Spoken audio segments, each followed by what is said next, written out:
And we are live. What is up, crew? Welcome back to the channel. We have another edition of the Lounge episode. You guys may remember with this guy. Holy cow, he's in person. It's real.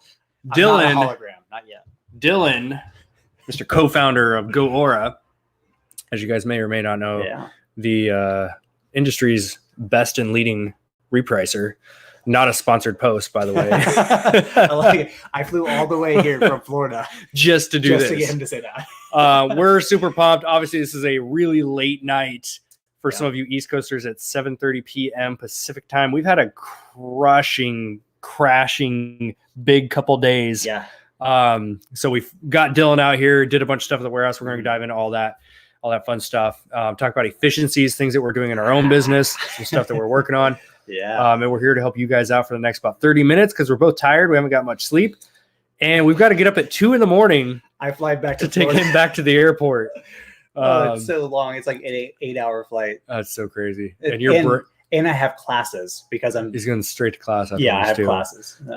So what's up? I'm glad we actually have viewers on here. Welcome in, guys. Thank you. Drop a comment. Let me know where you are watching from. I see Mr. Andre. What's up, man? So yeah, I guess we'll open up with why are you here? Yeah. You flew out. So I've been a long-time stalker. Decided to take our relationship. Let's see. All right. If you know me, I'm a massive nerd when it comes to automation, efficiency, all this stuff. Which is great for those of us that are not. So I make messes. He's great at fixing them. Yeah, it's great. So Chaz reached out. How long did it been? A handful of months ago. Mm-hmm. So kind of silent project, but about 4 months. Okay, so 4 months. So we started talking, and it came about a prep center needed to be started. For whatever reason, I've been obsessed with prep centers and efficiency from a physical product standpoint. I had no idea about this. We talk about stuff anyway, so we were just naturally in conversation, and somehow us starting a prep center came into conversation. You're like, hold on, kind of obsessed. Let's talk. And also, by the way, immediately I'm like, you should do that. Here's a system for that, right? Like I like systems and building stuff like that, especially from like an operations standpoint.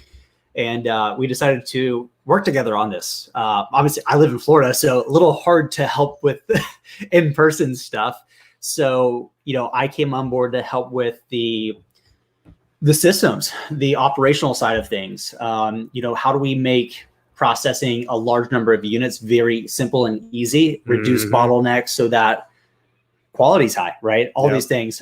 What's funny though is I used to run a wholesale Amazon business. However, I'd never touched my inventory because I use prep centers. So what's great is all these efficiencies that I could build remotely were okay, but there's another layer of efficiency, like how do we physically prep every single unit, right? What's that process like? So I actually flew out here Friday. How long has it been since you've done your last actual FBA shipment? 3 years. Yeah. It's been 3 years. So when he called me up and he's like, hey, I want to fly out there, see the warehouse, see what we can come in and resolve as far as inefficient places within the prep line and different things like that. And the first thought was, oh my gosh, you were going to get your hands dirty. So we prepped out about 400 units. Yeah. We did more than that, didn't we? Probably a little bit more. 450 units in a couple shipments. Yeah. It was great. And it was great because this is basically the tech of what we're doing for our prep center. And long story short, like we want to build out software, our own software that we use. So for now, we're using different tools, resources to make the best that we can. So he's been all about the tech side, building that out. So now we got to put the theory into play. Yeah. Get the hands dirty, actually prep items. So it was really good for him to fly out. So I flew from Florida to Oregon to do work. To do prep work. But you had fun doing it. No, we did. Honestly, I was like, we did all of it. Yep. And I'm like, I'm kind of sad we're done. Yeah. But what's cool though is if you approach things as if like, just let me do the work for a little while, like I'm not an expert when it comes to prep, but you guys do a ton of it. We do a fair outside of the prep center. But even with the prep center now, we're doing a decent amount of volume already, which is awesome. So by me flying out here, I can actually just watch, okay, do a whole shipment And then I can find things that maybe they may miss and be like, oh, here's a thing you did that wasted, 5 seconds, which doesn't seem like a big deal. But if we're doing thousands upon thousands of units, it actually adds up. And even just little things like the Scotty peeler. Oh yeah. So our Scotty peelers, like many of you, we just throw on a table or put up in a little basket or something like that. And he's like, well, if you just had a dedicated spot that's just like right in front of you, it's there at all times. So we actually ended up using, you can cut out PVC pipe, use cardboard. Genius here found this little roll of like a ribbon roll. Dymo 450 label, the end of it, the cardboard like circular. And Genius here is like, let's use that. I'm like, what do you mean let's use that? Put it up on our pegboard. So now it's literally a sleeve for the Scotty peeler. So that's like tip number one. If you have a Scotty peeler, find a sleeve to use that thing for perfectly. And so when you go to, because he's like, I would go to grab it and it would cut me. I'm like, well, I've cut myself a few times. So why don't we have a dedicated spot? It's easy to grab, right? We can reduce, risk and all that stuff. So little tiny micro improvements that save you 5 seconds. Again, on a small level, does not seem like much. Like, okay, I saved 5 seconds, cool. But we're talking at scale. If you're doing 500, 1,000, a couple thousand, and at the end of the month, if we want to prep 10,000 items, those 5 seconds over and over and over are gonna be eating into the profits. So we just figured we'd go live. It's been the end of the 2-day trip. We're actually both waking up in 6 hours, so we're getting like 5 hours of sleep. We're gonna wake up in 6 hours, get this guy back home to the airport. But we just want to go live real quick, talk about those efficiencies. Low Q&A session for you guys. We couldn't get together and not do some type of content. For real. But it's been a lot of fun. We tried to vlog, but then we ended up just processing all the units. I talk about this all the time, and now you've seen it firsthand. People are always like, why don't you produce more vlogs? Like, I don't like stopping my workflow to hold a camera out and be like, here's what we're doing now. Now here's what we're doing now. Like, when you get into the work mode, like we were doing a shipment earlier today, and it's like nonstop. I wasn't going to stop that flow. And what's crazy too is so yesterday we focused on optimizing the warehouse and how things are approached physically, right? Like how do you dictate this? How do you grab this? Little things, like Chaz was saying, like little things that don't seem like a big deal, but they do compound on themselves, especially at scale, which you should always be considering, right? Like, how do I scale this business and it not be hard? Right? Like, how do you do this easily? And so what we're trying to do is take prep as a work and make it a joke to do. And by a joke, I mean, like, it's so easy to do a large volume that you don't have those operational bottlenecks. Today, I was like, all right, here's my laptop. Let's talk that same stuff, but tech-wise. I got to see so many ways to save. It's ridiculous. 10, 15, 20 seconds here and there. It's just going to add up over time. Quick shout out to Will Murphy. I see his chat here in the Facebook group. Says that he's enjoying the prep center so far. We actually just worked on your shipment yesterday. So this guy would have been prepping some of your stuff yesterday. Yeah, so, that's right. Thanks for using the service, Will. We appreciate it. I need the table. It's real life. Earthquake. It's fine. So we're here to just talk about efficiencies. We want to keep this like, 20-ish more minutes. We do got to get some sleep tonight, but we at least want to hop on here with you guys. So how's everyone doing? That's a good question. I saw holy crap and I got excited. Andre, that's gonna be a good one. Andre asked if you're going to ASD. About 3.5 weeks. Yeah, so it's on the agenda to go. So me and my co-founder of Aura, James, will be going. We kind of still need to book everything, so bear with us. But we are going. I think actually I got to come back Tuesday. So I think we're going to be there for 4 days, though. I think we're going to fly Saturday. So Saturday, Sunday, community, hanging out with everybody, crashing all the parties. And then Monday, Tuesday, we're actually doing some recon work as a company. Something new. Yeah, very excited. Very excited. Quick shout out. Jim from Elmira, Oregon. Nice. So we've got family in Veneta. We're talking micro small towns. So we've Smaller than this one? Yes, dang. Very small. That's so funny that you live. So yeah, we've got family. We're in Veneta actually fairly often. So that's hilarious that not many people even in Oregon will know where that is. Like we have a street. Holy crap, the two of you together. I'm guessing just there is no time for sleep. There's never just eat and time fly. For sleep. There's just not. Yeah, I'm literally debating. So I cannot sleep on planes. I can't. It's been a long day. On planes. On planes. Yeah, it's like a mixture of a flight and a plane. So my first flight, if I'm not mistaken, is like 6 hours long at 5 a.m. So I'm probably just gonna, do email support tickets for Aura. It's good stuff. Dylan touched the product. You can put the price up now. Hey, now we're talking. So if you guys have questions about efficiency, your business in general, you guys are business owners, right? We want to look at you more than just sellers. The second you learn to look at yourself as an actual e-commerce business owner, is for some of you, it's going to branch into other areas outside of e-commerce. You're an entrepreneur. You're a business owner. So we want to be here to help you guys out with that for the next couple minutes. So drop those in the comment for your questions. Shout out to Brian for the $5 super chat. Now we're talking. I'll give you $250. $5 foot long. I like it. So speaking of what Chaz is kind of hitting at here too, is like, there's one thing he does repetitively, which is type one thing out. Yes. All that, like my phone number, email, all these things I constantly have to physically type out. So I have both on my phone and on my laptop. So I do ;PEM for personal email, and it expands into my full email. I have the same thing for my business email. So it's ;BEM. And it's on your phone too. Yeah, it's literally on my phone. We were joking. My girlfriend's not watching this. She's in EST, so she's already asleep. I'm going to link this over to So I say goodnight all the time. Now, I still write out a whole goodnight thing, of course. Yeah. He's not an a-hole. I'm not. I'm just a robot. But I have like a little text expander that just says, hey, good night, love you, all that good stuff. The stereotypical things. On top of all the personalized things, but you get my point. Like, you can take all these things that you're always having to do. Like one that I was telling you about is if somebody comes to my house or my apartment, it's like at network, and it will actually text them the network for the Wi-Fi and the password. I'm not going to go look that up and memorize it in 2 keystrokes. I'm not going to memorize all that.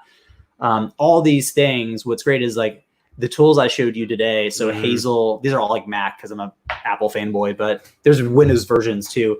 But like Hazel automates all your file management and then some. Keyboard Maestro does a lot of the automation stuff that's like more heavy lifting. And it's like under $130 in total for both of those tools. Yeah. And that will probably save him an hour a day. At least hour a day. At least. My gosh. It's insane. Andre, shout out, man. $10 super chat. Starbucks coffee for the drive to the airport. That quadruple shot. Man, get that quad shot. I like when I go and I get one. I'm like, yo, I want a double shot. They're like, it already comes with one. I was like, yeah, in addition to the one. Have you ever been to Dutch Bros? No, but I saw that over here. Wait, do you guys have Dutch Bros over there? Oh, they haven't ventured over there. We have Starbucks. They've got a drink called the 911. It is 6 shots. So at one point, you guys all know this on the channel, my former career was a massage therapist. And at my peak of the career, I was working on 6 or 7 clients a day. Very physical work. I would have a 911. Yeah, there you go. Sorry. I would have one of these 911s 5 days a week before my shift. And I'm shocking I'm still alive. That is bad. So yeah, don't drink the 911s, kids. All right. So awesome question. That's Will Murphy again. Will, you just made my night, dear sir. So if you guys have not heard of Process Street, it's process.st. That's the domain name. It helps you build checklists that are functional. Guess what we use for network prep?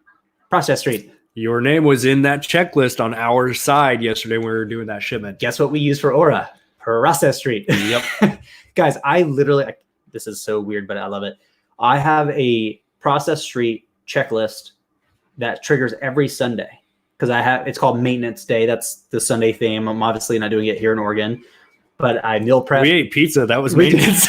We did. It was bad. We also didn't eat till like 5. But I create checklists for my personal life because I just don't care to think about things all the time and forget things. So every Sunday it's like, here's the 10 things that I need to get done to make the following week amazing. Like, so I'm a power user of Process Street. Yeah, it's great. You guys should definitely check it out. Like when we started up, I was like, "You're using Process Street." Like, yeah, Dave, no alternative. Because Dave, like I know so little about all the tech side of all this. I know how to hustle and flip stuff. And I'm strategically lazy. So it was a great partnership because I went to him on day one. I'm like, all right, I want to do this prep center thing the right way. What do we do? He's like, here's this and this and this. Make Done. it easy, we implemented all of it. Yeah. And now it's this weird synchronization that's like beautifully flowed together. It's just, and it's been easy. Yeah. I asked him today, I was like, has this been hard so far? He's like, no. I was like, right. Yeah. Because to like him and Trista's, like, to your work, like, you guys approached it correctly and you executed correctly, right? It's the whole, like, you can just go ham and hustle, or you could like put thought into it before you put the hustle, right? Execution matters, and the sequence of which you execute matters too. I feel like we need to put this on your shirt, strategically lazy. Dude, I'm telling you, I love it. And what's great, here's what's funny. No website.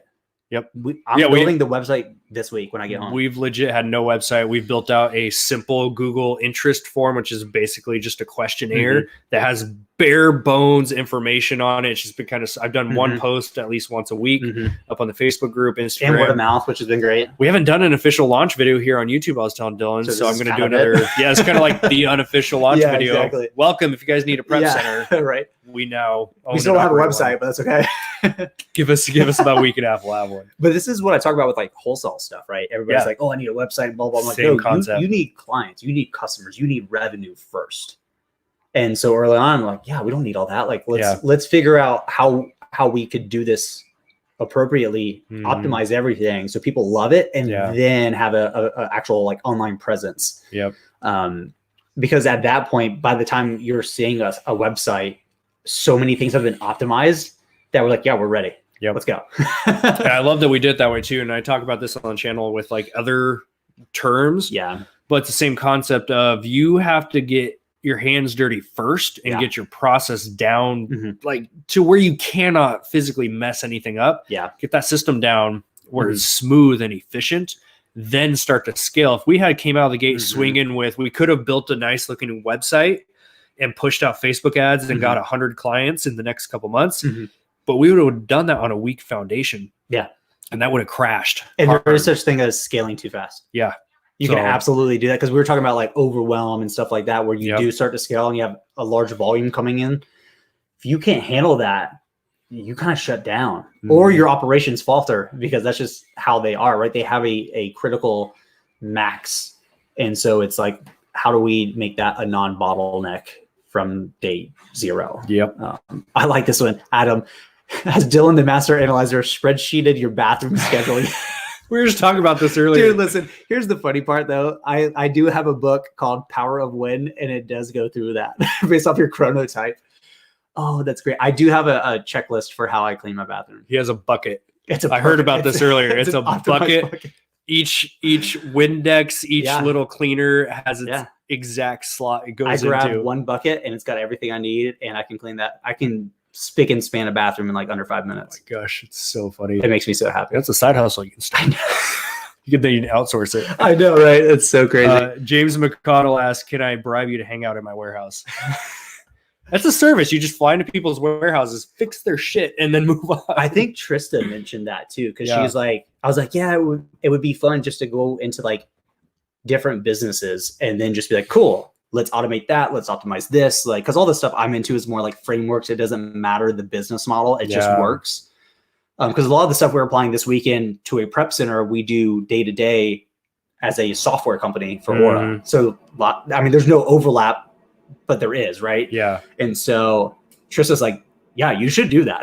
I'm like, honestly, that would be kind of cool. It's legit. And it's nice too. Like we talked about this earlier, how I've spent the last, me and Trista both, we spent the last 2 years in our current warehouse going in there 5-6 days a week.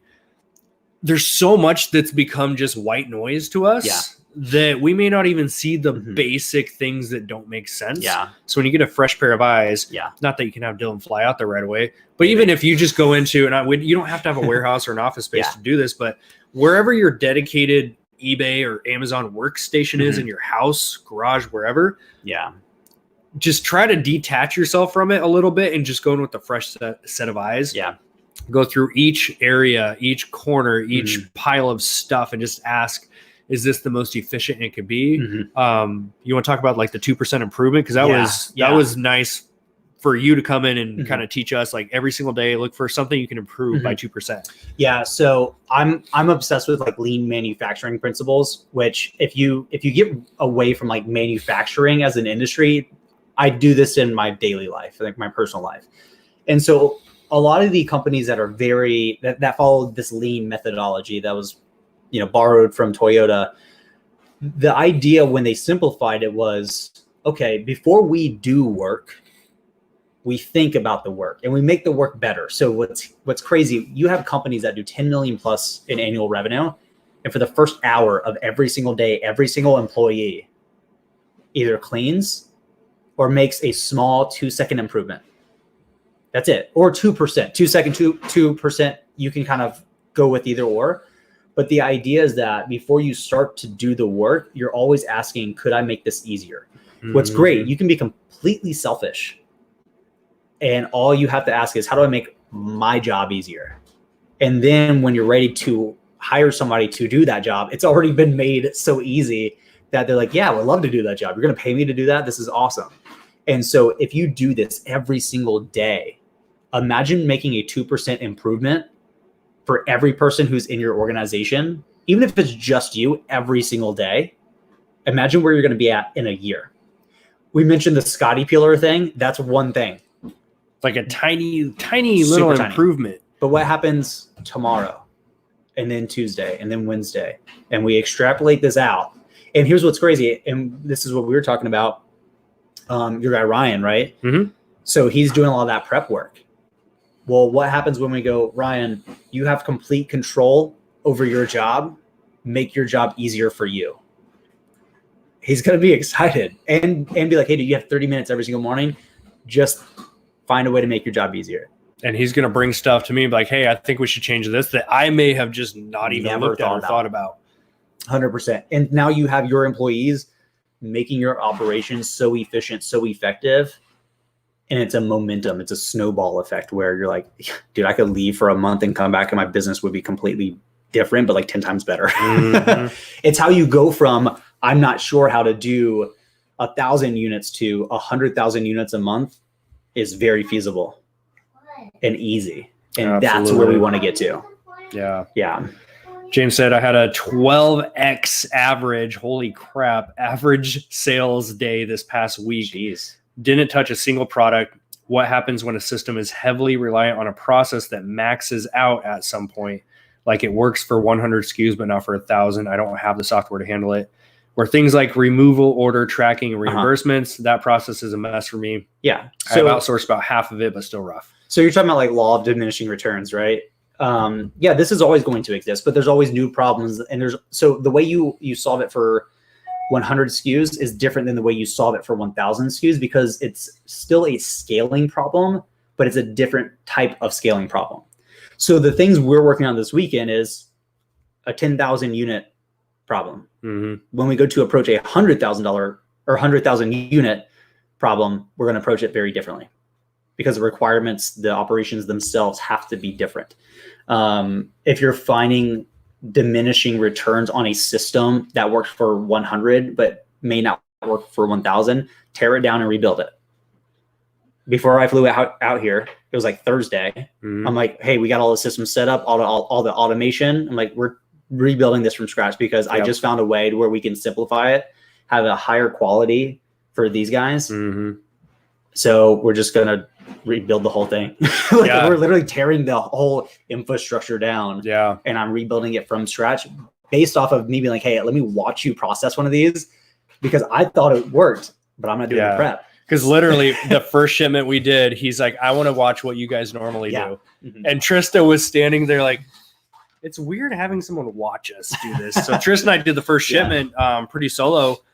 And then Dylan was like, okay, cool. I want to try it now. So he got in on the line, did the dirty work. On the Gimba. You were peeling labels earlier, like clearance stickers. We had him peeling the I've never touched a Scotty peeler until this weekend. Yeah, I'd warn him, don't cut yourself there. They can be sharp. Isn't that crazy? But yeah, so now because of everything he went through, it's like, okay, cool. I thought it was working this way in theory, and on paper it looks great, but in practicality, it didn't work exactly like that. Yeah. So now, because of the way that he's rebuilding some of the tech stuff, tailored for them, we get to cut down from 3 tools we were using to 2, and actually get better quality results. And for the client, it's going to be the exact same thing they've always been doing. They won't even notice a change. but it's better for you. On our side, we're saving a ton of time and headache going back and forth between 3 tools. Which is great, because why should you matter if you're a client or a customer? Because if they can do it faster, your stuff gets out quicker. Yep. That's nice. I love this. The Matthew one? Yeah. Yeah. So Matthew, hello from Texas. I'm looking to possibly something like this as a side hustle. Definitely. Can I hit this one? Of course. Watch more videos. First learn. Great content. Thanks for being on the channel. Yeah. How much money did you invest in to start this business? What advice on price range would you give for beginners? So here's my general advice. It doesn't matter. You have however much you have. Here's my thing. I love this question, because what ends up happening is if you have $1,000 to get started and I tell you 5, you think you can't get started and you don't, and you wait. If you have 1,000 and I tell you 500, you feel like on top of the world. Did anything change? No. You have however much you have. I promise you, I've met people who have started with 500. I've met people who literally had $0 in a credit card. Yep. So don't worry about what's the minimum to get in, and focus on, here's what I have. Here's how I'm going to make this work. We were talking today about limitations and how we both love limitations. Like Aura, we did not raise money, completely bootstrapped. We started with nothing other than our time and a lot of hard work and work ethic. Limitations make you resourceful. And what's great is you can have somebody. So let's say you come to the table with $1,000 and another person comes to the table with $10,000. Which one do you think is going to win? You can't say, because it doesn't matter. Like the person with 10K could actually make terrible business decisions and buying decisions, burn through all their money. But the person with 1K could be methodical, systematic, make smart buy decisions, and actually be successful over the person who had more money. So it doesn't matter. Yep. I agree with that 100%. This has been an approved message. All right, crew, we got a couple minutes left. So if you have any questions, drop them in the chat so we can catch our 6 hours of sleep. We meant to do this way earlier, but then we talked for 8 hours. We originally were like, 3 o'clock, let's do a live show together. And then we talked for 4 hours. And then it was 5. And then we hadn't pizza. Eaten. Yeah, we didn't eat yet. Pizza was great. Yeah, we did extended fast today. Yeah, it was totally predetermined. Will asks, are you talking with prep customers about their needs? I like to discuss a few of mine offline if you guys are interested, mostly about notifications when certain tasks are happening at 100%. So absolutely. So one of the things when we started this is we had a conversation, like, because I've always used prep centers. I was like, here's what I liked, here's what I didn't like, here's what should be improved. One of those things is communication. Yeah. So it's actually not done via email. Yep. It's done via Slack. Why? Back and forth between traditional emails. Right here. Yeah, there's so many better ways to do it. Yeah. And as far as the needs, so what's great is if you complete the interest form, you get an email to talk to this guy so he can actually ask you questions and find what your needs are. Because one of the things that I've found incredibly important is what's called a feedback loop, which means you don't just go, I've designed this business, it's perfect, we'd have no customers, but come on in. Like, great. It's not based off my needs as a customer. It's based off what you want out of it. And that's not how business works. That's why there's not a website. There's a lot of things that were strategically not done so that we could just start, let's get clients first, have conversations, have a feedback loop, make things better. Find, because you might say, I think this is super important. And a client goes, I really don't care, but this is more important. Okay, shift. Iterate. And it's that whole 2% kind of improvement every single day, but at scale based off your customers' feedback. So 100%, definitely reach out. And Will, you got us on Slack already. So hit us up on Slack. Yeah. My phone is always open and we're still in the baby phase. We've only been open technically 4 months. Yeah. And we're still making those 2% adjustments every single day. Yeah. I was telling him when he flew out here, because he came in and saw the warehouse, how it is now. And he's like, wow, it's not a bad setup. I said, what you didn't see was the last 4 months, at least once a week, we were changing things, the layout, where the poly bags sit, like all these little things were being done every single day. Everything on wheels. I like it. Yeah. So it's been definitely improvements, but then of course on the client side, we're always open for feedback, always implementing. going down that route. Yeah. Hey, there you go, Mr. Scott Metz. What's up, Scott? I haven't chit-chatted with this guy in a while. Scott, I appreciate it. I know you can't see I know. I'm so sad we can't see. I'm reading off of my phone here. Highly recommend Aura since we've been using Aura. Our sales have spiked. Oh, that's sick. If you're on the fence about Aura, don't hesitate. That's cool. Seriously, Scott, I appreciate that. That's awesome. That's really cool. Quick plug, if you guys want to get into an actual repricer that works, I can say that because I have no partnership in the business, so I can talk freely here. But if you want one that works really, really well, you can get 20% off your first 3 months. There's a code in the description below. And I can say thanks for hooking them up with that. You're welcome. I can say it works really well because I run it. I fix things that don't work not because I'm biased, because like I use it every single day. So. What's up, Marche? Met Marche. She and your daughter. This was wild. Was it your daughter and you that drove 3 hours? It was 3 or 5. I don't remember which one. They drove for 3+ hours to meet us in LA, I think it was. Oh, wow. We did a Los Angeles meetup. This was two years ago. That's crazy. Awesome. That's Thanks for hopping on here. Yeah, super cool. Tyson said, I'm hoping to need a prep center soon, going through the wholesale formula. Love it. If the course is working for you and you're crushing Reach it, out. putting it, even more important than the course is, are you putting in the orders, reaching out to brands, manufacturers? That's the important part, right? What you do after. If you get to the point where you need a prep center and you want one that works, we're here. And what's crazy is I used to run a wholesale business at scale and never touched inventory. Always used a prep center. So I understand that process from that side of things very well. So I would say at least start a relationship early on so that when you're ready, you don't have to go through the whole transition.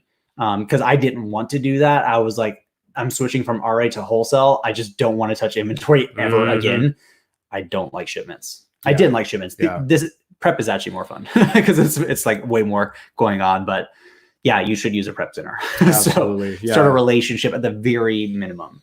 And I do like that approach too. So my phone is open for anyone. So if you guys want to submit the interest form, which I'll also link in the description here for the prep center, there's no obligation to that thing. It's just like, hey, I'm interested in more info. I just need some basic info, like what kind of inventory are you sending? Are you sending wholesale stuff, OA? How many units do you estimate? And then you'll get an automatic email back from me that has my calendar link. So you can actually book a call with me. I just want to hear about you and your business and how we can help you. And I'll tell you flat out if we're not the right fit right now. Which is just not worth it. Totally fine. Any tips on moving from RA to wholesale? Just plunge or move slowly? We talked a little bit about this earlier with my own experience. Right. And I went plunge style. Like I just cold turkey. I stopped RA altogether and went all in with distributors and wholesale. So our situation was we were tighter on capital. So here's where I would say transition slowly. If you're in a position of the capital, we were tighter on capital, and there's a little bit more lead time to get your products from a wholesaler or distributor versus going out and doing retail arbitrage. So I didn't factor that in. So I was really pumped the first month we were 100% wholesale. I'm like, oh my gosh, our sales are growing. But then there was that lead time, and I ran out of capital. Cash flow is so and different. My Amazon check hadn't come in yet. So I was like, this is an issue. So then I had to go out and hustle RA again. So that's my personal experience, my recommendation. If you're tighter on capital, do a transition. Do you have any other advice for that? Yeah, I think it's super situational. If you're paying your bills with RA, I would say transition slowly. I'm the kind of person where I would rather burn bridges, burn the boats, back myself into a corner because I'll make it happen. I mean, but to be frank, like I don't have kids. I'm alone. I have a girlfriend, but like that's different, right? And so at that time because I decided RA was not for me. I couldn't scale it. I'm strategically lazy. I don't want to be spending 10 hours a day sourcing. I want to do this from a laptop because I'm also a millennial. I want to work, but I want to work my way, strategically lazy.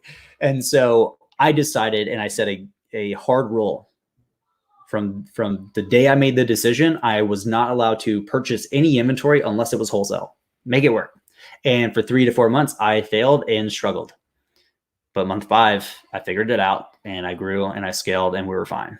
It was very rough for 4 to 5 months. But if you want to figure things out, limitations are good. Yeah.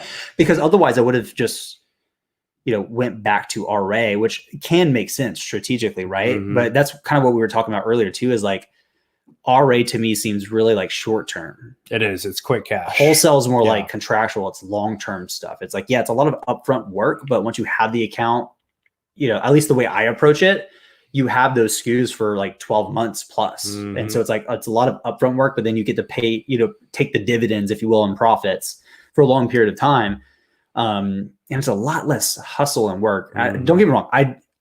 I will work my face off. I will hustle, but I'm not going to do it thoughtlessly. We were talking about, older generations like, just work. Oh my gosh. Yes. It's like, yes, but on what and in what way, right? That we were what we were just talking about, right? Like, when's the last time you said, is this the right way to do this? It might feel easy, but could it be easier? Could it be automated? Could a computer do? We were talking about this earlier in the warehouse. To me, if a computer can do something a human can do, it's literally offensive to have a human do it, whether it's you or an employee or a VA. Guys, I don't care that your VA costs $3.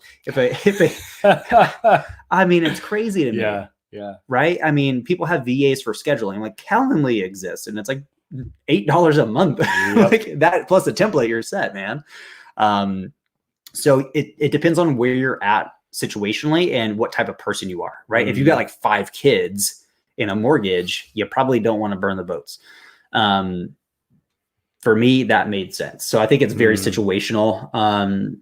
Certainly on the cash, like when your capital kind of strapped too, that does make it a little tougher. Which, I mean, I was too, but I was willing to. It was easier for me to kind of like just be on the struggle bus for like 4 months because I don't have a kid. So I'm like, yeah, whatever. It's like, amazing. You throw kids in the mix and all things. Decisions change. Decisions get a little more strategic. That's so crazy. Got a couple more questions here. Yeah. What exactly is a prep center? Prep center, very basic.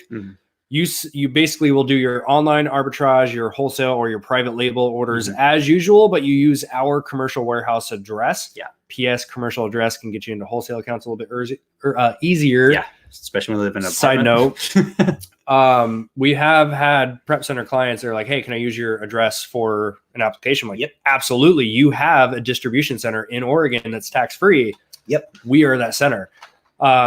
You will send all of your orders to us. We will use user permissions under your inventory lab, your seller central, where we can then create your shipments, do it for you. The labels get slapped on, UPS picks them up a couple days a week. And then from there, they get checked into your Amazon inventory. You order and never touch your inventory and you make sales. Yeah. It's like the best form of automation for wholesale OA and PL. Yep. And I always like touch base on this real quick too. People are always like, but prep centers are more expensive than hiring your own employee. Except for when it's your time.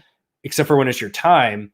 And also there's another situation too, where you may live in an apartment where you don't want an employee coming in. Yeah.